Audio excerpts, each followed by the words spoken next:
Once again, welcome to GNN Special Debate. Mohammad Akbar Bajwa और सईद काजी साहब आपकी खिदमत में हाजिर हैं। हम कल भी बात यही कर रहे थे कि एग्रीकल्चर हो, IT सेक्टर हो या फिर ओवरऑल इकोनॉमी की अगर हम बात करें तो और रियल एस्टेट हो तो ये तमाम सेक्टर्स किस तरह से इम्प्रूव हो सकते हैं और गवर्नमेंट का विजन क्या है, ऑन ग्राउंड रियलिटी क्या है। मैं चूँकि ये हजूर एनर्जी इज़ फंडामेंटल टू किसी भी, और ये 1 रुपये की बात कर रहे हैं। इधर जो केजरीवाल की गवर्नमेंट आई है उसने तकरीबन 300-400 यूनिट तो फ्री कर दिया, और जो यूनिट की प्राइस है वो 4 रुपये से 11, यानी मैक्सिमम 11 रुपये है और 4 रुपये है। ये एक अच्छी बात, हमने एक लकीर खींची थी, हमें बड़ी ज़रूरत थी इसकी। क्या है ये है तो साथ ही देखें, एनर्जी का मसला हमारा ये है कि जो IPPs हैं उनको इरिस्पेक्टिव आप एनर्जी यूज़ करें ना करें, यू हैव टू पे। ठीक है, अब मुझे everybody knows it's open truth कि 45,000 मेगावाट की कैपेसिटी आपने, जिसकी हमें ज़रूरत नहीं है। ठीक है, आपका अच्छा नेटवर्क सपोर्ट ही नहीं करता, उतनी ट्रांसमिशन कैपेसिटी भी नहीं है। 20-22 हज़ार पे ट्रिपिंग स्टार्ट हो जाती है। बल्कि शॉपिंग क्यों की हमने इतनी? सर जी देखें, जो भी हमारी जितनी भी प्लानिंग है वो स्पेकुलेशन बेस्ड है। स्पेकुलेशन बेस्ड इस वजह से है कि जो आई एम सॉरी टू से जो की पोस्ट पे लोग हैं वो कम्पिटेंट नहीं हैं, और जो लोग पावर में उनको सिर्फ शायद खुद पसंद है, उनको बस तारीफ़ें, वो लोग साथ में बिठा के लॉबिंग करके 45,000, मुझे लगता है कि 2030 में भी शायद 45,000 की। अच्छा, ये सोलर हम खुद बना सकते हैं यहाँ पे? सोलर मैन्युफैक्चरिंग बड़ा काम है जो हम नहीं कर सकते। देखिए, सोलर मैन्युफैक्चरिंग जो है वो एक पूरा बहुत बड़ा सेगमेंट है, और चाइना जो है वो लीड कर रहा है वर्ल्ड ओवर में ना। हमारी एनर्जी यूनिट कंट्रोल में आता, हम प्रोडक्शन में कैसे जा सकते हैं? एक और मुझे बात, वो कहते हैं अगर आप होती है लगा लेंगे तो हमने मुआहदे कर रखे हैं, उसके पैसे कैसे देंगे? सर देखें, वो तो इनएविटेबल है ना। सोलर तो देखें, अभी आप नेट मीटरिंग की बात कर रहे थे, अगर नेट मीटरिंग फॉर एग्जाम्पल बंद हो जाए क्या होगा? लोग people will move to storage, obviously storage पे चले जाएंगे, बैटरीज पे चले जाएंगे, रेवेन्यू इंक्रीज नहीं होने वाला। ठीक है, दैट इज़ फॉर श्योर। ठीक है, because the cost of energy जो 70 रुपये यूनिट है, इसमें लिथियम बैटरी इतनी सस्ती होगी कि पे बैक 3 साल में हो जाता है। तो वाई वुड एनी बॉडी पे? वो तो ऑफ ग्रिड हो जाएंगे। तो पॉइंट ये है कि जो एनर्जी है ना वो पिलर होता है किसी भी इकोनॉमी का ना। तो लेकिन जब आपने IPP सर्वे बिठाए हुए हैं तो आप तो उसके पेट पे लात मारेंगे। वो लॉबिंग उनके पास, हमें लगारी साहब बताते हैं भाई हम इनको तो सर जी वो लॉबिंग इतनी स्ट्रॉन्ग कर सकते हैं, उनके पास इतना बजट है, उनके पास इतने पैसे, उनको तो फ्री में पैसे आ रहे हैं, एक्सपेक्टेड IPP चले ना चले। कंपैरिजन क्या है प्राइस का बांग्लादेश में सोलर का, इंडिया में और हमारा? सर सोलर देखें, सोलर का पेनिट्रेशन पाकिस्तान में बहुत कम है। ठीक है, अभी शायद 1,55,000 कस्टमर हुए नेट मीटर, बाकी ऑफ ग्रिड हैं। ठीक है, और 1,55,000 आउट ऑफ 5 करोड़ कुछ भी नहीं है, नॉमिनल है। ठीक है, हमारी इतनी इरिगेशन, इतना बड़ा सेक्टर बना हुआ है, इरिगेशन का पूरा नेटवर्क है। आप उसके ऊपर अगर सोलर लगा लें, ठीक है, तो आप तो इवेपोरेशन भी नहीं होगी और एनर्जी ज़्यादा मिलेगी। इतना ज़्यादा एरिया हमारे पास है, चैनलाइज नहीं करते। क्यों? IPPs आप टेक्नोलॉजी अवेलेबल है, टेक्नोलॉजी सर इतना लोएस्ट हो गया है। आप 135 रुपये तक गए थे पर वाट के ऊपर, अभी जो है वो 30 रुपये पर वाट पैनल बिक रहा है, और ये उस वक्त डॉलर रेट बहुत कम था। अब डॉलर रेट भी ज़्यादा, फिर भी सस्ता है। अगर वो डॉलर रेट होता अब 10 रुपये पर वाट होता। तो ये तो इनको तो चाहिए कि पूरी दुनिया ने वैसे IPPs के, पूरी दुनिया से मतलब है कि जहाँ पे IPP मुआहदे थे वो रिवोक हो गए, बहुत सारी जगहों पे हुए। पाकिस्तान को क्या मसला? बिकॉज वो आई एम सॉरी टू से वो स्टेक होल्डर साथ होंगे ना, उनके बेनिफिट्स होंगे, उनके इंटैक्ट होंगे जो पॉलिसी मेकर्स हैं। तो इस वक्त 10 kV का सोलर कितने का है? 9 लाख रुपए, 9-10 मैक्सिमम। एंड इसका अगर इंडिया में कंपैरिजन करें तो? इंडिया में कंपैरिजन करें, इंडिया का कंपैरिजन करेंगे तो इक्वलेंट ही होगा, लेकिन पॉइंट ये है कि वो फाइनेंसिंग गवर्नमेंट उसको फाइनेंस करती है। इनको चाहिए वो फाइनेंसिंग पॉलिसी, एक फाइनेंस में मुझे बताया जा रहा है कि 3 लाख रुपए का। एहसन साहब आप एक तो मादाम का जवाब भी दे दीजिएगा, लेकिन बहरहाल ये डॉक्टर साहब ने भी ठीक बात की कि अब लोग इससे जुड़े हुए हैं, मजदूर भी जुड़ा हुआ था इसमें। तो क्या हम समझें कि सीरियसली वो चाहते हैं? मतलब हम क्यों चाहेंगे कि प्रॉपर्टी बैठे? मैं तो ज़ाती तौर पर तो कदर नहीं चाहूँगा, लेकिन ये मुझे फरमाइए आप कि क्या कोई सीरियस सोच मौजूद है कि ये इसी के गिर्द जुड़ा हुआ था? सारे बाहर से पैसे आते थे, लोग प्लाट खरीदते थे पसमानदा मैशत में, तो ये उम्मीद भी तो हमारी ख़त्म ना हो। डॉक्टर साहब ने भी जैसे जिक्र किया ना कि 17 बिलियन आए हैं अभी 6 माह में, तो जो UN का फिगर है ना कि जो भी फॉरेन रेमिटेंस आती है उसका 47% रियल स्टेट में जाता है। अभी जा रहा है? अब नहीं जा रहा, जो पिछली स्टडी है, पिछला जो रिपोर्ट है कि जो भी बाहर से फॉरेन रेमिटेंस आती थी उसका 47% रियल एस्टेट में जाता था, जिसको आपने ब्लॉक कर दिया। और उसमें भी FBR की नलायकियाँ कि आपने ओवरसीज पाकिस्तानीज़ के लिए ऐसे लॉ या उनके लिए ऐसी कदगनें लगा दी कि उनका यार दुबई बेहतर है, मलेशिया बेहतर है, टर्की बेहतर है, वो आना भी रुक गया। बट अभी जो मैकेनिज्म हम लेकर आ रहे हैं उसमें उम्मीद है कि वो चीज़ें दोबारा रिवाइवल की तरफ जाएगी। दूसरी, अभी कंवल साहिबा ने जिक्र किया कि जी बांग्लादेश की एक्सपोर्ट बहुत अच्छी है। मेरे ख्याल 2 साल पहले 2.5 साल पहले मैं लंदन गया तो मैंने लंदन में स्टोर से ज़ारा की जैकेट परचेज की, वो मेड इन पाकिस्तान थी। तो मतलब पाकिस्तान भी काम कर रहा है। एक आधी एग्जांपल है उसमें मलिक साहब, लेकिन आप you can not actually compare the textile industry जो बांग्लादेश में उसको पाकिस्तान। मैं कंपेयर नहीं कर रहा, बट लेकिन हम पीछे तो है ना, ये मानने में मानने के तो आगे बढ़े। मैंने कहा कि पॉलिसी का इशू है। अच्छा नहीं, आगे बात बढ़ाता हूँ। एक ख्वाब बन गया घर, मुझे नहीं पता, मैं फिगर ढूंढूंगा किसी दिन के पाकिस्तान लोग किराए पे कितने रहते हैं। और 65%, आप मुझे बताएं 65%, 35% जो टाउन में मैं रहता हूं, ना वहाँ पे जो इंफ्रास्ट्रक्चर है ना कोई गल बात, और कीमत पूछें तो जी ये अरब रुपए का है, ये जी ये तो कमर्शियल हो गया है। Why these exorbitant prices? क्योंकि आम आदमी की अब ख्वाब बन गया घर, आम आदमी का ख्वाब बन गया। उसकी वजह यह है कि यहाँ पे कैश इकोनॉमी है। अगर जैसे अभी हमारे प्लान में ये है कि जैसे भी आपने पूछा कि यार कितने लोग किराए के घरों में रहते हैं, तो हमारा टारगेट ये है कि जो 65% लोग रेंटल प्रॉपर्टी पे रहते हैं उनके लिए मॉर्गेजेस दी जाए जैसे पूरी दुनिया में दी जाती हैं, और नॉमिनल इंटरेस्ट रेट पे 20-25 साल के लीज के ऊपर। बेसिकली जब तक आप चीज़ों को स्ट्रीमलाइन नहीं करेंगे, आपका वैल्यूएशन का मैकेनिज्म, चीज़ों को रजिस्टर करने का मैकेनिज्म ठीक नहीं होगा, तब तक आप इकॉनमी के अंदर उस तरह कंट्रीब्यूट नहीं कर पाएंगे। जहाँ तक रही बात, जैसे भी आपने कहा कि आम आदमी की रीच से बाहर हो गया, मैंने आपसे कहा 200 कनाल ज़मीन होती है, 20,000 फाइल बिकती है, उस बेचारे को ना प्लॉट मिलता है, ना जगह मिलती है, ना घर मिलता है, लेकिन जिसने वो ड्रामा किया होता है ही मेड नास्टी मनी। आप इस तरह फिर ये कह रहे हैं कि जो डीरेगुलेट किया आपने हाउसिंग को, वो फंडामेंटल प्रॉब्लम है। देखिए ना, पहला 5 साल जो मनसूबा था उसमें जो हाउसिंग थी वो रियासत के यानी उसमें थी, उसके बाद आपने डीरेगुलेट कर दिया। सर अब 3.5 लाख घर एनुअली पाकिस्तानियों को चाहिए एक नई रिपोर्ट के मुताबिक। अब वो सप्लाई एंड डिमांड भी तो वहां पे है, और 10 या 11 मिलियन जो है वो जो घरों का प्लान किया था उसमें हुआ ये था कि जब लोग बजाय इसके कि प्राइसेस घटती बढ़ना शुरू हो गई, क्योंकि डिमांड ज्यादा हो गई, सप्लाई कम थी। वो जो पहले आप बात कर रहे थे सीमेंट, सरिया, बजरी, नहीं, ये कॉस्ट ऑफ कंस्ट्रक्शन ऊपर चलेगी ना भाई। मतलब जो पहले 3500 पर स्क्वायर फीट थी वो आज 7,500-8,000 पर स्क्वायर फीट पे चली गई है। बेसिकली वैल्यू एडिशन रुक गई, घर बनना रुक गए, कॉस्ट ऑफ कंस्ट्रक्शन। अच्छा नहीं, इसी बात आपसे क्यों लेता हूँ हम ji, between the devil in the deep blue sea ये मामला चल रहा है यहाँ पे, कुछ समझ नहीं आ रही कि वैसे अभी एक इन्होंने बड़ी अहम बात की, और मैं मैडम आपसे पूछना चाहूँगा कि आपने ये कहा अभी कि पब्लिक सेक्टर में उनकी IT चल रही है। ये जो रियासत ने निकाला, मैं बात करता हूँ कि ये जो हमने ये जो यहाँ पे प्रॉपर्टी को हमने डीरेगुलेट किया, उसमें से कब्जा माफिया निकला, फिर उसने रियासत पर ही कब्जा कर लिया। मतलब अब हर वजीर की अपनी एक हाउसिंग सोसाइटी है। IT का जिस तरह आपने कहा, तो रियासत को इस तरह अपना रोल मिनहा नहीं करना चाहिए था। देखिए पहले प्रॉपर्टी सेक्टर की मैं आपको अपनी एक छोटी सी मिसाल देती हूँ। 2018 में मैंने एक बहुत फेमस, बहुत वेल नोन एक सोसाइटी की फ़ाइल ली। अभी कल परसों मैं उनके पास गई, मैंने कहा मुझे दिखाओ तो सही कि मतलब मैंने 2018 में वो 5 साल का वो था, किसी 5 साल बाद आज भी इस दिन भी 2024-25 हो गया, अब 7 साल गुजर गए, उनके पास वो लैंड भी नहीं है जिसकी मैंने फाइल ली हुई है। सारों के दुख एक जैसे। और ये मुझे हौसला हुआ कि मैं अकेला नहीं मारा गया। तो ये जो है ये बहुत, मैंने उनसे कहा मैं किसी दिन किसी प्रोग्राम में बोल ना दूँ, आपका नाम ना ले दूँ, तो वो आज मैं उनको रहने देती हूँ, अगली दफ़ा बोलूँगी अगर तब तक भी कुछ ना हुआ हुआ। बट द थिंग इज़ कि देखें ये इसका हल ये नहीं है कि गवर्नमेंट जो है वो पब्लिक सेक्टर के अंदर आ जाए।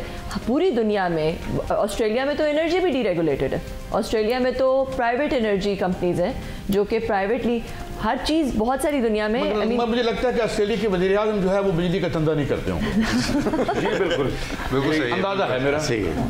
तो अब अगर आप देखें कि आईटी सेक्टर की अगर बात कर ली जाए तो आई थिंक कि एक वो ऐसा सेक्टर है, हम जैसे पहले बात कर रहे थे कि पाकिस्तान में cost of capital, labour, energy, good, सब कुछ, कैपेक्स जो है वो एक बैरियर टू एंट्री बनता है जब आप फैक्ट्री लगाने लगते हैं पाकिस्तान के अंदर, because of all these issues.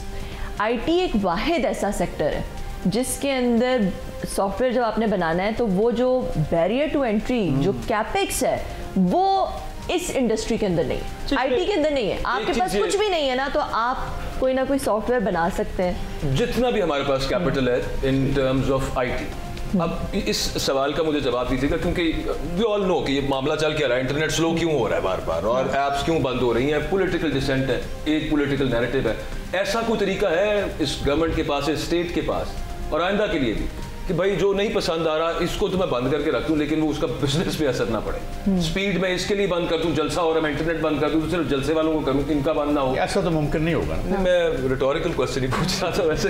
देखिए, द थिंग इज कि आपने ये देखना है शॉर्ट टर्म थिंकिंग से निकल के लॉन्ग टर्म थिंकिंग की तरफ जाना है। अगर आप पॉलिटिकल डिसेंट, पॉलिटिकल नैरेटिव को कंट्रोल करने के लिए for what ever reason, national security का नाम लगा दें, जो भी और रीज़न है, उसकी वजह से अगर आप इंटरनेट को ही बंद कर देते हैं और जो आपकी एक दो चीज़ें विच आर डूइंग वेल, मतलब आईटी एक ऐसी चीज़ है जो कि फ़िलहाल एक लो हैंगिंग फ्रूट है, मेरे सामने एक लो हैंगिंग फ्रूट है आईटी को थोड़ा बहुत रिवाइव करने के लिए।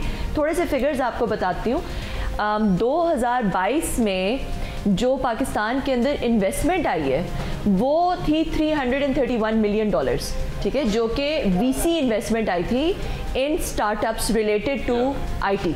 2023 में वो हो गई $75 मिलियन, 2024 में कुछ भी नहीं, बहुत थोड़ी, ठीक है। सो द थिंग इज कि आपको बहरहाल, और ये जो इन्वेस्टमेंट आई है अगर आप इसको पब्लिक मार्केट से कंपेयर करें तो वहाँ पे $3-4 मिलियन की है, कुछ भी नहीं है, तो ये फिर भी बहुत ज़्यादा है। अच्छा, तो एक बात और पूछनी मैंने आपसे, ये एलन मस्क साहब ने एक स्टार लिंक दिया है, एक दरख्वास्त डाली हुई है, तो वो कितना अच्छा होगा या वो क्या है, लोग जानना चाहते हैं। देखिए, स्टारलिंक जो है उससे एक ब्लैंकेट कवरेज आ सकती है इंटरनेट की, ऑब्वियसली, क्योंकि वो डिपेंड नहीं करता कि आपने फाइबर किधर लेकी हुई है, जहाँ जहाँ सैटेलाइट से लेंगे, हाँ, जहाँ जहाँ ग्राउंड पे जहाँ ट्रांसीवर्स होंगे वहाँ से आप जो है वो आ सकते हैं और ब्लैंकेट कवरेज हो सकती है। मगर फिलहाल बहुत महंगा होगा, वो डिवाइड क्रिएट ज़्यादा करेगा, क्योंकि पाकिस्तान में 28,000 से 35,000 के दरमियान पर मंथ कॉस्ट होगी उसकी जो उसको खरीदेगा, ठीक है। तो वो तो बहुत ही थोड़े से लोगों को एक्सेसिबल होगा ना, तो इस वजह से जो है वो स्टारलिंक तो एक छोटे से सेक्टर के लिए इट्स नॉट दैट, आगे जाके सस्ता होगा, जबकि पूरी जैसे हर टेक्नोलॉजी होती है कुछ सालों में स्टारलिंक, और इसको कोई रोक नहीं सकता।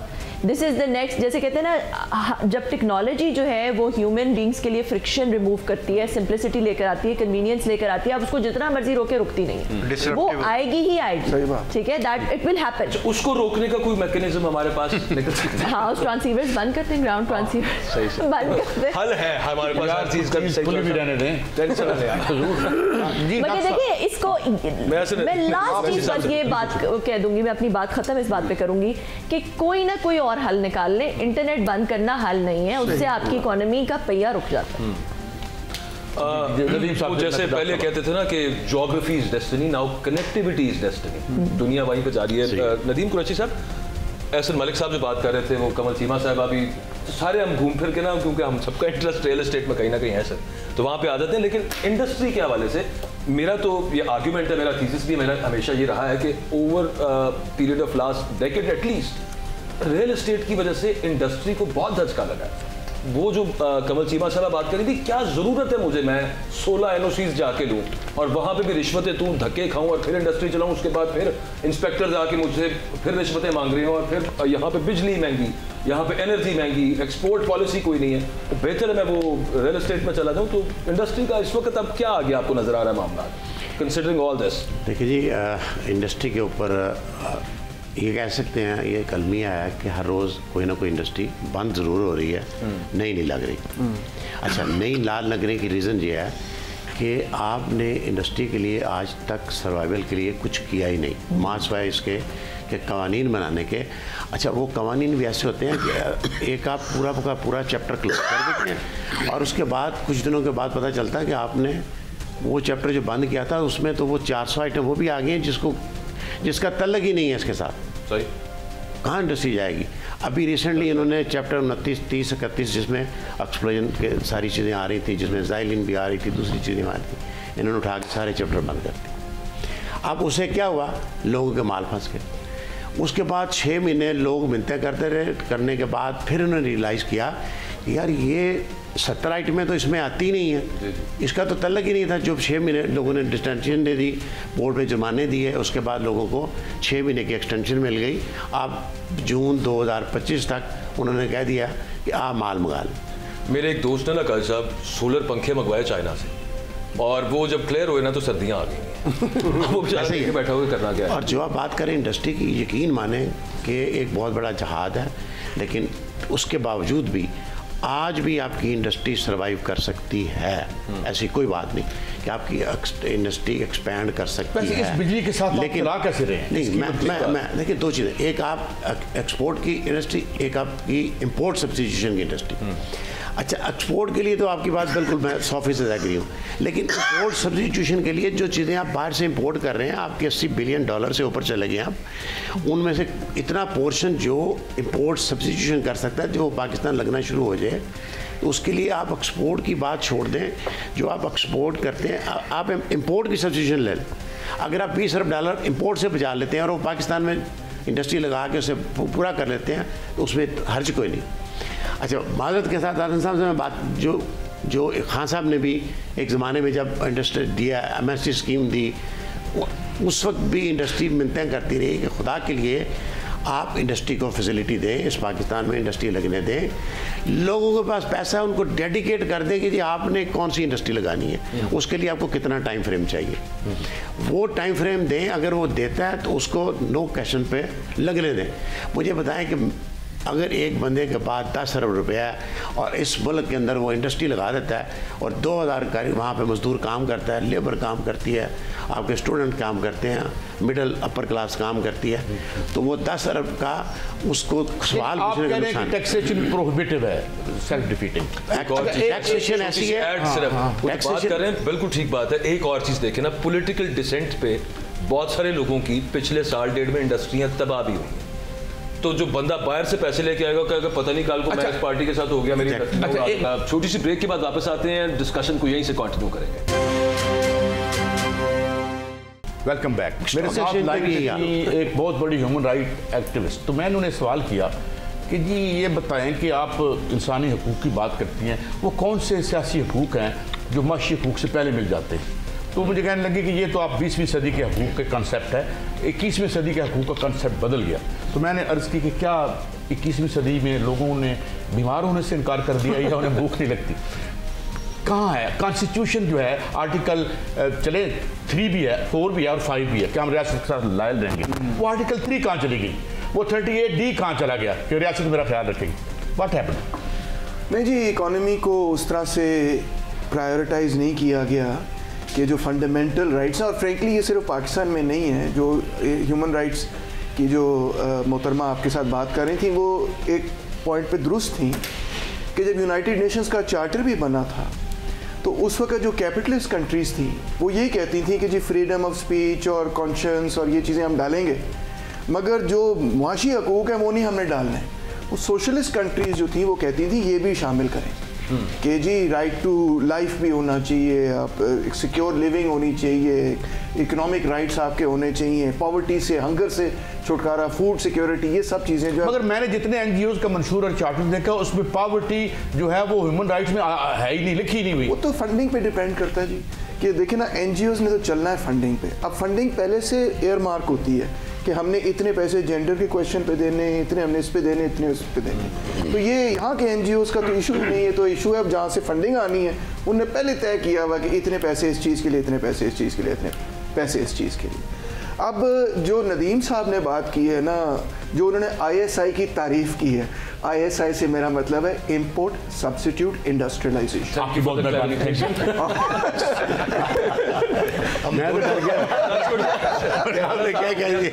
जाके थोड़ा सा ये इतनी अहम बात है कि इसको जितना मैं अंडरस्कोर करूंगा कम है। इस चीज़ को समझने की ज़रूरत है कि 50s के बाद जब तीसरी दुनिया के अंदर इनकलाब बर्पा हुए और हम कलोनियलिज्म से आज़ाद हुए, कहीं ब्रिटिश कलोनियलिज्म, कहीं फ्रेंच कलोनियलिज्म था, और हमने अपने आप को इंटरनेशनल स्टेज पे पुश किया, असर्ट किया कि हम अब डेवलप होना चाहते हैं, तो उस पीरियड से लेके तकरीबन मिड 1970s 80s तक ISI ही चोजन पॉलिसी थी। अभी भी सर वही है। सॉरी, एक मैं बात थोड़ी सी खत्म कर लूं अगर आप इजाजत दें। मैं तो यही पूछना चाह रहा हूं डॉक्टर साहब, आपने कहा कि उससे आजाद हुए, हम दोबारा उधर जा रहे हैं। हाँ, मैं बस ये आपको एक्सप्लेन कर देता हूँ, ये बहुत ज़रूरी पॉइंट है। जब ऑयल शॉक्स हुए और डेट क्राइसिस शुरू हुआ 80s के बाद, तो IMF ने ये सारी ISI की पॉलिसी ख़त्म करवाई और इसकी जगह structure adjustment policies, neo liberal policies मुतारिफ कराई, जिससे एलीट कैप्चर मजबूत हुआ। IPPs और ये वो सारा जो सिलसिला एजुकेशन वगैरह में हमें नज़र आता है, वो सारा इस पॉलिसी शिफ्ट के साथ जुड़ा। तो इन्होंने जो बात की बड़ी इंपॉर्टेंट जी। आप कुछ अब यहाँ से जो 16 लाख लोग पिछले साल, आप पढ़ाते भी हैं at one of the most prestigious institutions in Pakistan, आपके बहुत सारे स्टूडेंट्स पाकिस्तान छोड़ के जाना चाह रहे होंगे। हम कॉलेजेस में, यूनिवर्सिटीज में सर्वे करते हैं, कोई रहना नहीं चाह रहा है, कोई नहीं रहना चाह, और ब्रेन ड्रेन की किसी को फिक्र ही नहीं है। और साथ साथ हमें कोई आसान तरीका भी हिजरत का बता दीजिएगा, हमारे काम भी आ जाए। वज़ीर आज़म साहब फखरिया खड़े हो कहते हैं जी इस दफ़ा 35 अरब रुपए हमें रेमिटेंस मिल रही है। भाई तुम उसका सोचो कि जो ब्रेन ड्रेन हो रहा है यहाँ पे, तो इस पर सर देखें जी, जो बाहर के मुल्क हैं वो सिलेक्ट करते हैं, हज़ारों नहीं लाखों करोड़ों लोग अप्लाई करते हैं कि हमने बाहर जाना, और वो सिलेक्ट लोग बाहर जा पाते हैं, अपने ख्वाब पूरे कर सकते हैं। कोई तकरीबन आपको फिगर पता है कि 1 मिलियन बंदा बाहर जा रहा है हर साल पाकिस्तान। नहीं, ये वो लोग हैं जो बहुत हाईली क्वालिफाइड लोग हैं। मैं आपको बताता हूँ, हर कैटेगरी में जो मुल्क बुलाता है ना आपको, उसको पहले पता है कि जी हमें प्लम्बर चाहिए, हमें नर्सेस चाहिए, हमें डॉक्टर चाहिए, हमें कंस्ट्रक्शन वर्कर चाहिए, हमें इस कैटेगरी के वर्कर इतने चाहिए। फिर वो एप्लीकेशंस देखते हैं, उसमें से जो best and brightest her category का मिलता है ना बंदा, उनको उसको वो पिक करते हैं, उठाते हैं, और वो प्राइम ऑफ यूथ में बंदे होते हैं जो कि इंतहाई प्रोडक्टिव तरीन कैटेगरी। ये जो H1 H2 वीज़ा है, इसके 75% तो फिर वो इंडिया की बात करनी पड़ती है, तो वो इंडिया वाले ले जाते हैं। तो वो तो साइज ही उनका इतना बड़ा है कि वो ले जाते हैं, इसमें कोई शक नहीं, क्योंकि 40 करोड़ में खेल रहे हैं ना, मिडिल क्लास ही है वहाँ, बाकी तो खजली हो रही है हमारी तरह। हम जो है ना, हम जिस कैटेगरी ऑफ लेबर को एक्सपोर्ट करते हैं ना, जिस तरह कंवल जी ने बताया कि हमारी एजुकेशन उस लेवल की नहीं है, तो हमारे पास स्किल्ड लेबर भी उस लेवल का नहीं है जिस लेवल का स्किल्ड लेबर इंडिया के पास है। तो हम किस कैटेगरी ऑफ लेबर को एक्सपोर्ट करते हैं? कंस्ट्रक्शन, आम वर्कर को, बेकारियों को। हमारी यूनिवर्सिटीज का म्यार, कि आप एक बहुत बड़ी यूनिवर्सिटी में पढ़ाते, ख्वाब होता है लोगों का वहाँ पढ़ना, क्या म्यार है हमारा? टॉप रैंकिंग में कितनी यूनिवर्सिटीज आती है? जो ओवरऑल अगर मैं बात करूं चंद यूनिवर्सिटीज को साइड पे करते हुए, इतना बुरा है कि मैं आपको ये कह सकता हूं, और अफसोस से कहना पड़ रहा है और मुझसे नाराज ना होए कोई, मगर जो बाहर के लोग बैचलर्स डिग्री करके आते हैं वो यहाँ के PhDs के बराबर हो। बिल्कुल, that is the bitter truth. Exactly. यानी अब आप ये देखें, ऐसे मलिक साहब आप आपकी तरफ हाजिर होते हैं, क्योंकि बहरहाल ये अभी तक तो ये फंडामेंटल हमारा जो ये अगर जो बिल्कुल ही हर चीज़ ही बैठ गई, बाकी चीज़ें तो बैठी हुई थी, मगर प्रॉपर्टी बुरा भला हमें साथ लेके चल तो रही थी, तो वो कुछ नज़र आता है? आप जो कह रहे हैं, जो पॉलिसी या जो कन्विंस कर पाएंगे आप जो सरकार को, जिस कमेटी में आप बैठे? काफ़ी हद तक कर लिए, अब तो प्राइम मिनिस्टर को प्रेजेंट होनी है चीज़ें, और आपने उसको बना लिया है, ऑलमोस्ट एक खाका सा बन गया है कि उसके अंदर क्या चीज़ें ऐड ऑन होनी है, और इंशाल्लाह ताला वो हो जाएगा। बट एक चीज़ मैं बार बार इंडस्ट्री से रिलेट बात करना चाहता हूँ कि रियल इस्टेट से अलाइड इंडस्ट्रीज 72 इंडस्ट्रीज जुड़ी हुई हैं, मतलब अभी कुछ प्रेशर हमारा भी होगा, ठीक है, स्टेक होल्डर्स का, बट ज्यादा प्रेशर इंडस्ट्रीज का भी है कि भाई गवर्नमेंट का काम है डिमांड क्रिएट करवाए, ठीक है, ना स्टील बिक रहा है, ना सिरेमिक बिक रहा है, ना सैनिटरी बिक रही है, ना मतलब आपकी सेल्स ड्रॉप हो गई है, तो गवर्नमेंट को दोबारा रीथिंक करना पड़ रहा है कि नहीं इस सेक्टर को लेके चलना है। बाकी जैसे नदीम कुरैशी साहब ने बात की एमनेस्टी स्कीम की, इमरान खान की, तो नदीम साहब शायद आपके पास फिगर होंगे या नहीं कि वो जो एमनेस्टी थी ना, वो बेसिकली इलीगल प्रोजेक्ट्स को लीगलाइज करने का एक चैनल थी। क्या किसकी बात करें आप? देखिए ना, ब्लैक मनी की बात करें, ब्लैक इकोनॉमी की जो एमनेस्टी की बात करते हैं मैं उसका रिस्पॉन्ड कर रहा हूँ। अगर आप उसका फिगर चेक करवा लें, आप FPCCI में रहे हुए हैं कि 1000 लोगों ने भी वो एमनेस्टी अवेल नहीं कर सके जो उसका मैकेनिज्म था। सिर्फ उन लोगों ने अवेल की जिन लोगों ने जिनके इलीगल प्रोजेक्ट थे और उसकी उन्होंने फीस पे की और वो रेगुलराइज करवा। यही मेरा कहना था, मेरा भी यही कहना था। तो ये दुरुस्त है हसन मलिक साहब, ये हमारी जो अगर ग्रे और ब्लैक को डालें तो हम 1 ट्रिलियन की इकॉनमी बन जाते हैं, 1 ट्रिलियन आराम से बन जाती है। आज अगर आप आज एटमॉस्फेयर ठीक कर दें, पॉलिसीज ठीक कर दें, आपको रेमिटेंस भी बहुत आएगी और उसके बाद इकोनॉमिक एक्टिविटी भी जनरेट हो जाएगी और ये पॉलिटिकल इशू जिसको हम बार बार हाईलाइट करते हैं ये ड्राई डाउन हो जाएगा। फिर कोई जरूरत नहीं होगी आपको नेट बंद करने की। जी। अभी मेरे पास और कोई सोर्स नहीं है, मैं बेरोजगार हूँ, मैं आपकी तरफ, तो मुझे मेरे लिए सबसे आइडियल काम है गवर्नमेंट को अब्यूज करना। वैसे बुखारी साहब 2 तोहफे हमें दिए थे अनवारुल हक काकड़ साहब ने, एक तो तारीख का सबसे शफाफ इंतखाब हमें देंगे और दूसरा वो क्या हुआ था जो गंदम के हवाले से क्या हुआ था। मैं उस पर सर इन्ना लिल्लाहि व इन्ना इलैहि राजिऊन नहीं पढ़ सकता हूँ काकड़ साहब कि इस अमल पे इस अमल पे मैं काजी साहब एक बात आपको हो रही है सच्ची बात है। ये मैडम ने कंवल ने जो बात कही है, मेरी बेटी बिजनेस करती है बेडशीट्स का और इसका 3-4 साल। वो इतनी खुश थी कि कहती थी बाबा मेरी 1 लाख की डेली की सेल है। अभी जब वो आई हैं, छुट्टियाँ हुई हैं तो रहीमिया खान मेरे पास, तो अब वो बेचारी अफसुर्दा थी, कहने लगी बाबा इस नेटवर्क की वजह से मैं बंद कर रही हूँ। तो ये जो हाल है, मैं काजी साहब आपको ये बात बता दूं कि पिछले साल 2024 के अंदर जो ग्रोथ सिर्फ एग्रीकल्चर ने दी है वो 6.5 और कोई शोबा नहीं दे सका और इस वक्त वो नेगेटिव में जाएगी। एक बात आपको मैं बता दूं। दूसरी बात यह है कि मरियम नवाज साहबा कह रही हैं कि मैं पॉलिसी किसान दोस्त बना रही हूँ। इस वक्त ये पोजीशन है कि केन कमिश्नर जो गन्ने की सीज़न में कंट्रोल करते थे और किसानों के जो अगर कोई ग्रीवेंसेस थे, शिकायत थी, उनको वो एड्रेस करते थे, वो अबलिश कर दी, वो ख़त्म कर दी। वो सीट उन्होंने सफाई हस्ती से मिटा दी और उन्होंने कहा जी कि इनकी कोई नहीं सुनेगा, उसका कोई रेट नहीं है। ये जो गंदम है इसके बारे में तो चलो जी उन्होंने ये कहा कि जी IMF, अगर आप लोग IMF दे, ये तो गवर्नमेंट नहीं खरीद करती। बहुत सी फसलें इस तरह हैं जो प्राइवेट सेक्टर है। मैं ये कहता हूँ कि इस वक्त प्राइवेट सेक्टर को आगे आना चाहिए और इनको अपने जो पेट को नहीं देखना चाहिए, उस हवस को जो कुरान कहता है ना कि अलहाकुमुत तकासुर हत्ता ज़ुरतुमुल मकाबिर, इन्हें माल की कसरत ले डूबी हत्ता कि ये कब्रों में जा पहुंचे हैं।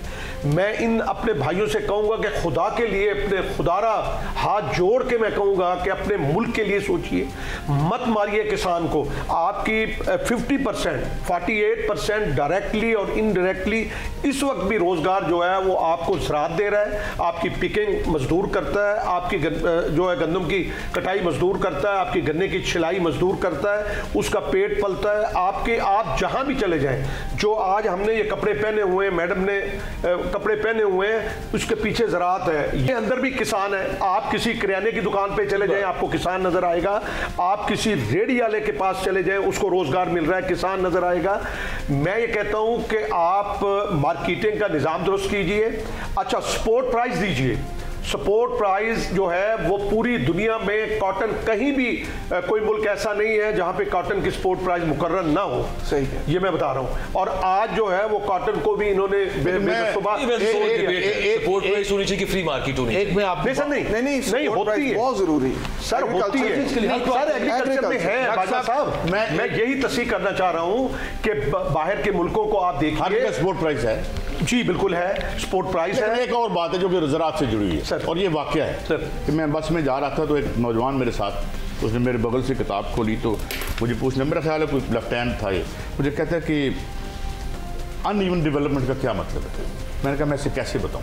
मैंने कहा बेटा इस तरह है कि ये जो बस और सड़क है ये जदीद तरीन दुनिया में, अमेरिका में भी ऐसी नहीं है, और यहाँ चंद गज परे 5000 साल पुरानी टेक्नोलॉजी पे एक घर चल रहा है। ये बुनियादी वजह नहीं है कि हम वक्त के साथ चल नहीं सके।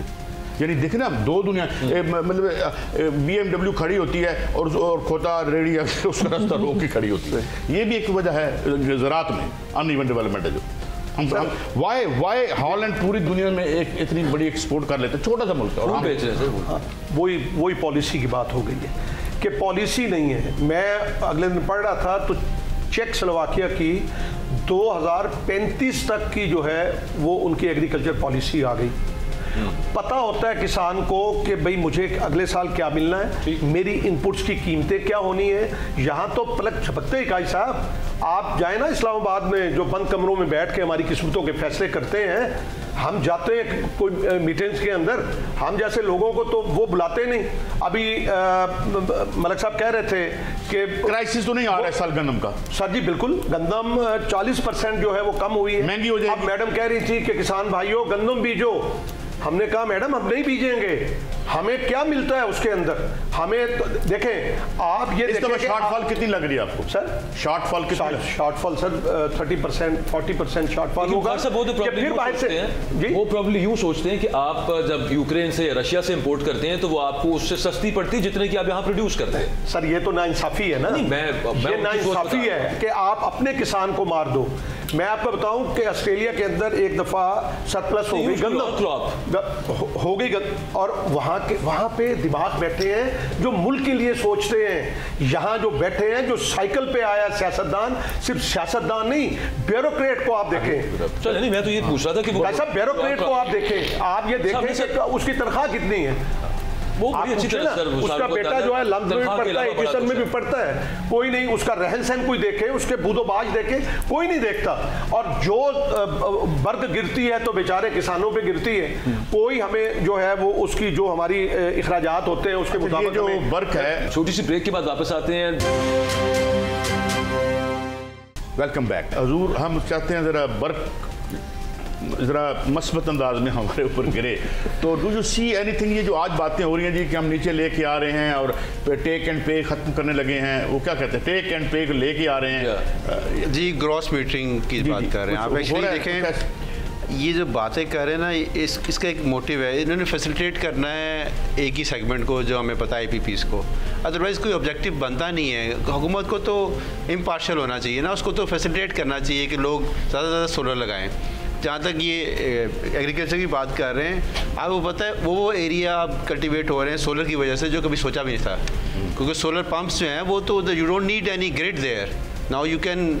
अभी मैडम ने तो कहा है ना मरीम साहिबा ने कि वो 1 लाख लोगों को फैसिलिटेट भी कर रही है सोलर। नहीं, ज़्यादा लोगों को करना चाहिए। 1 मिलियन जो है ना ट्यूबवेल्स वो सोलराइज हो सकते हैं अभी भी, इससे ज़्यादा हैं तो ट्यूबवेल्स के अलावा भी है, लेकिन ये कॉन्ट्रडिक्शन है, कॉस्मेटिक्स है, इससे कोई इनकलाब नहीं है। आप रिसर्च के लिए तो पैसे नहीं चले लोगों को कुछ उससे। सर आप रिसर्च के लिए आप हैरान होंगे 0.5 जो है वो रिसर्च वालों को तनख्वाहें नहीं मिलती। ठीक हो गया, यानी इंडिया के एक बीज ने, कॉटन के बीज ने कहा साहब काया पलट दी कॉटन के बीज ने। ठीक है, अब 4 करोड़ बेल्स उधर। मैं चाहता हूँ एक और भी आ जाए। मैडम ये मैं आपसे ये पूछूंगा कि अभी आपने भाई ये हमने ये कहा था जी कि public government has no business to do business, और रेगुलेट तो करना था ना। शायद ये फर्क है कि वहाँ रेगुलेट हो रही है और यहाँ पे जिन्होंने रेगुलेट करना था वो सौदा खुद बेच रहे हैं। यहाँ पे सबसे अगर मैं इसको मुख्तसरन कह दूँ तो हमारी प्रायोरिटीज़ हैं वो बिल्कुल मिसप्लेस्ड है।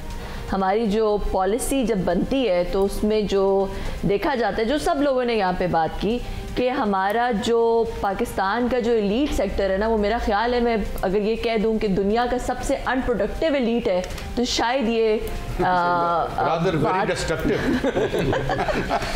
अच्छा, ये पेपैल और अमेज़न और ये सारी चीज़ें हैं दुनिया की, ये यहाँ कभी रसाई होगी? पेपैल का मुझे गवर्नमेंट में किसी ने कहा कि जी आप आई हैं बाहर से तो आपको पेपैल में आप जानती हैं, आप ज़रा किसी से बात करें। मैंने बात की, जो पेपैल का SVP था, ये डेवलपमेंट जो कि इमर्जिंग मार्केट्स में पेपैल को लेके जाता है, उसने इंडियन है, मैं बड़ा अच्छा बंदा था, उसने मुझे कहा कि हमारे लिए तो पाकिस्तान बड़ी लुक्रेटिव मार्केट है, हम तो आना चाहते हैं पाकिस्तान में, तो मगर मैं एक शर्त पे आऊँगी। जी बताओ। कहते हैं हमें ये शर्त है हमारी कि जो पाकिस्तान में हमारे पैसे आएंगे वो हम बाहर लेके जा सकते हैं, मतलब we can take it out of Pakistan whenever we want. ठीक है, तो पाकिस्तान में रिपैट्रिएशन है, तो लेके जा रहे हैं। हमने $11 बिलियन की अभी प्रॉपर्टी की शॉपिंग दुबई में की है। प्रॉब्लम है इसके, देखें पाकिस्तान में आप जब मैं अपनी अगर बात करूं कि अगर मेरी कंपनी है, मैं चाहती हूं मैं किसी इन्वेस्टर को मनवा भी लूं, इन्वेस्टर मेरी कंपनी में बाहर से इन्वेस्ट करने को भी तैयार हो जाता है, मगर उसको ये पता है कि जो पॉलिसीज़ ऐसी हैं और जो कि पाकिस्तानी गवर्नमेंट या IMF में अनफॉर्चुनेटली वहाँ से बहुत ज़्यादा डिक्टेट होती हैं कि जिस दिन वो डॉलर मेरी कंपनी में आते हैं उसी दिन वो रुपीज़ बन जाते हैं। रुपीज़ इतना वॉलेटाइल है कि अगले 6 महीने में 10, 20, 30% वैल्यू वैसे ही उसकी चली गई, ठीक है।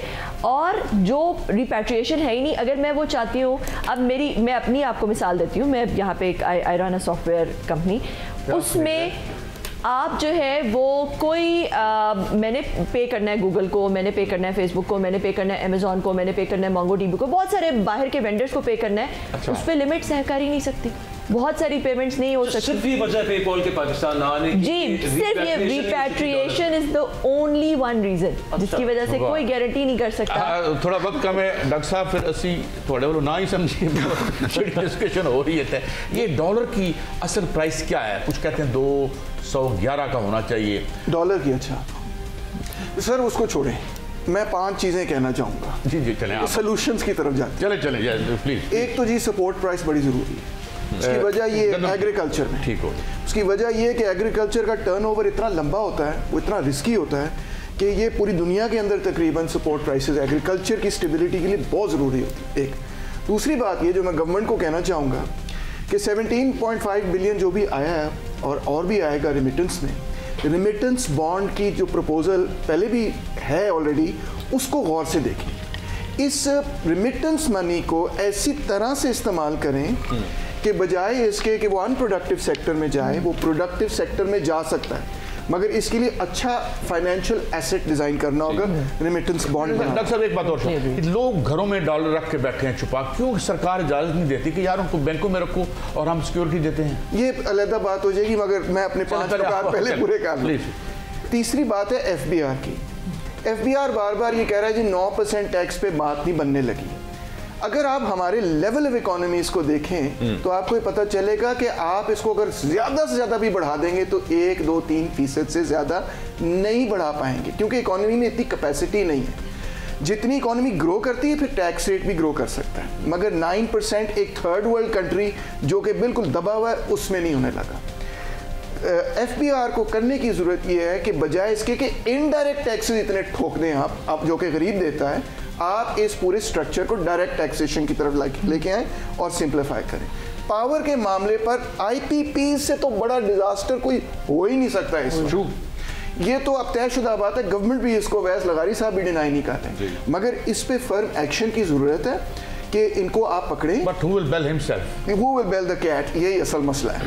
और आखिर में ये कि ISI की जितनी तारीफ की जाए वो कम है, यानी कि नदीम साहब वाली ISI इंपोर्ट सब्स्टिट्यूट इंडस्ट्रियलाइजेशन की एक प्लानिंग करें, 5 साल की करें, 10 साल की करें, फिर बात बनेगी। जी आप एक जाते जाते डॉक्टर साहब, मैंने आपसे चूंकि स्टार्ट भी मैंने यहीं से किया था, मेरे दिमाग के अंदर यही सवाल होता है that political stability is it needed for economic stability? ये हॉर्स बिफोर द कार्ट, इनमें से कार्ट, ये मुर्गी अंडे वाली बात है वो। एग्जैक्टली ये जरा इसको क्लियर देखिए। अगर तो मुख्तलिफ पार्टियों के दरमियान एक बाई पार्टिजन या ट्राई पार्टिजन अग्रीमेंट हो कि अगले 5 साल 10 साल ये इकोनॉमिक पॉलिसी चलेगी, तो फिर पॉलिटिकल इंस्टेबिलिटी में भी इकोनॉमीज ग्रो करती, जैसे नदीम साहब ने भी ये बात रखी।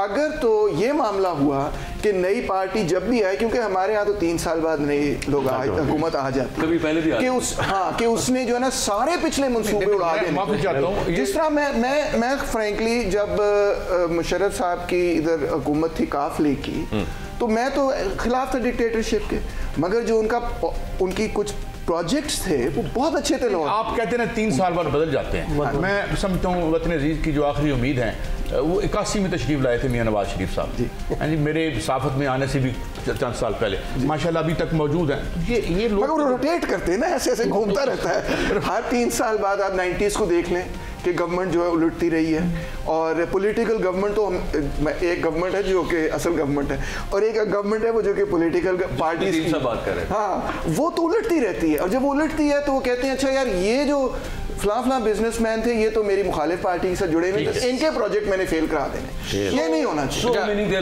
डॉलर पे बताइएगा आप to be there for economic stability ना वे या बाय पार्टिजन इकोनॉमिक एग्रीमेंट कर लें। बिल्कुल ठीक है। मेरा ख्याल है साहब के पास डॉलर भी पड़े हुए हैं। मैं नहीं चाहूँगा कि उसकी कीमत गिर जाए प्रॉपर्टी की तरफ। कितनी बढ़ रही है सर? नहीं, मेरा ख्याल है कि अभी कोई चांस लग नहीं रहा कि आप समझें कि डॉलर की कीमत बढ़ रही है या ऊपर जा रही है। मैं एक मिनट 60 रुपए का 70 रुपए का अफगानी है जिसका मजाक उड़ाते थे। जो मैंने अभी रान से भी बात कर रहे थे ना, जो मैंने अभी इंपोर्ट सब्स्टिट्यूशन की, इंडस्ट्रियलाइजेशन की बात की थी, जो भी आपने बात की, लोगों ने लॉकर में डॉलर रखे हुए हैं। बेसिकली एक्चुअल आइडिया यही है कि जो आपने जो 2-4 बिलियन डॉलर की या 5 बिलियन डॉलर की बात कर रहे हैं, वो शायद ये कौम आपको सदक़े के तौर पे दे सकती है। नहीं, उन्होंने भी तो कहा था ना हमसे 12 बिलियन डॉलर, क्या नाम है भला सा उनका, जो मनी एक्सचेंजर थे, मलिक बोस्तान। जी, मलिक बोस्तान, बिल्कुल ऐसा ही है। मेरे ग्राही हैं वो। ये हकीकत है। आज आप कोई चीज़ अनाउंस करें, कहाँ से लेके आते पैसे? आज आप अनाउंस करें, ये आपके घर से ही आएंगे, पाकिस्तान से अंदर क्या, पाकिस्तान के अंदर से ही आएंगे, पाकिस्तान के बाहर के साथ। मैं एक छोटी मिसाल दे देता हूँ। हम एक यार्ड स्टिक रखी हुई है जी, बेंच मार्क क्या हो गया, आज 4000 पॉइंट्स ऊपर चली गई स्टॉक एक्सचेंज। मुझे आप कैसीनो लगता है, कैसीनो में होता है कैसीनो कैसे? हाँ जी बिल्कुल। आप ज़रा बैंकों का प्रोफाइल उठा के देख लें, आज से 3, 4, 5 साल पहले बैंकों के कितनी इन्वेस्टमेंट थी स्टॉक मार्केट के अंदर और आज कितनी। मैं एक छोटी सी मिसाल दे देता हूँ। बैंकों ने जितने म्यूचुअल फंड्स आपके अनाउंस किए, ठीक हो गया, वो किस लिए किए? क्योंकि उधर रेट इधर बेहतर था, उधर कम हो रहे थे रेट, बैंकों से रेट कम हो रहे थे, पैसा लिक्विडिटी जिस मेरा ना $1000 का टोटल अकाउंट था डॉक्टर साहब। तो मैंने ना बाकू में कार्ड में डाला कि $100 निकल आए, उसने इनकार कर दिया। मैंने स्टेट बैंक नहीं भेजा, उन्होंने कहा जी नहीं ऐसी, मतलब आप लोकल करेंसी में ले लें तो आपको मनाट में मिल जाएगा डॉलर। ये क्या वजह है? पैसे डॉलरों में ले रहे हैं अकाउंट में और वापस नहीं कर रहे। अच्छा, मैं ज़रा इसकी बात को मुकम्मल कर लूँ, बड़ी इंपॉर्टेंट चीज़ है जो स्टॉक एक्सचेंज के हवाले से। इसमें सर ये ऐड कर रही है बीच में, ये जब से स्टॉक एक्सचेंज ने सोर करना शुरू किया है, मुझे तो नहीं पता कि एक भी IPO हुआ हो यहाँ पे, कोई नई कंपनी यहाँ पे, मुझे तो नहीं पता कोई नई इनिशियल पब्लिक ऑफरिंग हुई है। तो किस किस्म की ऊपर जा रही है? ऐसे ही है, ये जा रही है आज की डेट में। मीज़ान के अगर मैं म्यूचुअल फंड देखूँ तो it is more than 700 billion. Right, तो एक्चुअल ज़मीन पे कितने का होगा? अच्छा, फिर उसके बाद इसी तरह मैं दूसरे बैंक उसके पीछे अल्लाह के फजल से मंशा साहब भी उसके पीछे हैं, वो भी 600 क्रॉस कर गए। अगर मैं ओवरऑल बैंकों की बात करूं तो मेरा ख्याल है 2-3 ट्रिलियन रुपीस जो है इस वक्त पंप इन हुआ है सिर्फ बैंक्स का। स्टॉक्स में, स्टॉक्स के अंदर प्रॉफिट ज़्यादा है वहाँ पे। ऑब्वियसली जो आप इस वक्त आपको नज़र आ रहा है ना, ऊपर जा रही है, ऊपर इसलिए जा रही है क्योंकि इकोनॉमी का इम्बैलेंस हुई है कि डिमांड ज़्यादा, सप्लाई कम है। अगर बैंक ने अगर आज से 3 साल पहले 100 अरब रुपया इन्वेस्ट किया हुआ था, मुझे बताएं उसने जब 600 अरब रुपया इन्वेस्ट कर दिया तो नीचे प्राइस कैसे साहब ये जो स्टॉक का प्रॉपर्टी से जो लोग निकल रहे हैं वो स्टॉकों में जा रहे हैं? नहीं सर, स्टॉक मार्केट के मैक्सिमम जो मेंबर हैं, मतलब जो क्लाइंट हैं जो यूज करते हैं, वो 4 लाख लोग हैं सिर्फ। और जो इसकी जो 4 लाख लोग हमारे लिस्टेड कंपनीज हैं वो 550 हैं। तो ऐसे ही है बाजा साहब, बैंकों का तो समझ में आता है ना, जितना कैपिटल उनके पास आया है 20-22% के ऊपर, तो उन्होंने भी तो कहीं बस्ट करना था। अच्छा मलिक साहब, अब चूंकि इसको क्लोज भी करना है, नाज़रीन हमने एक कोशिश की सरसरी सी कि ये मसाइल जो हैं इनका हम हल चाहते हैं, क्योंकि हमने तो इधर ही रहना है।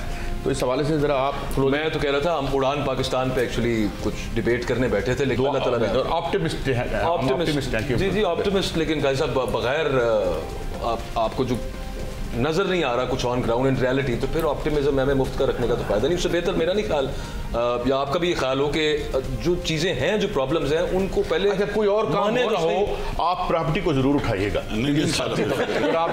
चलें जी, आपने ये डिबेट देखी, thank you very much for watching.